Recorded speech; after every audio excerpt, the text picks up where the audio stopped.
அனைவருக்கும் வணக்கம். சுபமாரிமுத்து திருப்பூரிலிருந்து இந்த பதிவு உங்களுக்காக.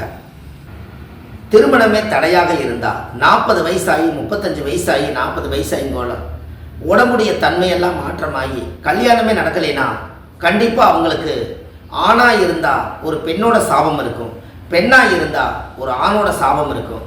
அப்போ இந்த சாபத்தை விமோச்சனம் பண்ணணும் அப்படின்னா அந்த ஜாதகத்தில் அந்த கன்னி சாபத்தை நிவர்த்தி பண்ணணும். ஒரு ஆணுடைய ஜாதகத்தில் அந்த கன்னி பெண்ணோட சாபம் இருந்தால் 7 கன்னிமார்கள் மாதிரி 7 கன்னி பெண்கள், நாய் கடிக்காத பெண்களை, சின்ன குழந்தைகளை கூட்டிகிட்டு வந்து 7 பேர்த்துக்கும் கல்யாணமாகாத மாப்பிள்ளை போய் அவங்க 7 பேர்த்துடைய பாதத்திலையும் அவங்களுக்கு காலை கழுவி விட்டு அதுக்கு மஞ்சள் திருநூறு சந்திர குங்குமம்லாம் வச்சு 7 பேர்த்துக்கு மாலை போட்டு 7 பேர்த்துடைய கால் கடியிலையும் கற்பூரம் பொருத்தி வச்சு அவங்க பாதத்தை தொட்டு சாமி கும்பிட்டாங்கன்னா அவங்களுக்கு இந்த கன்னி பெண்ணோட சாபம் நீங்கி அவங்க ஆசீர்வாதத்தால் திருமணம் நடக்கும்.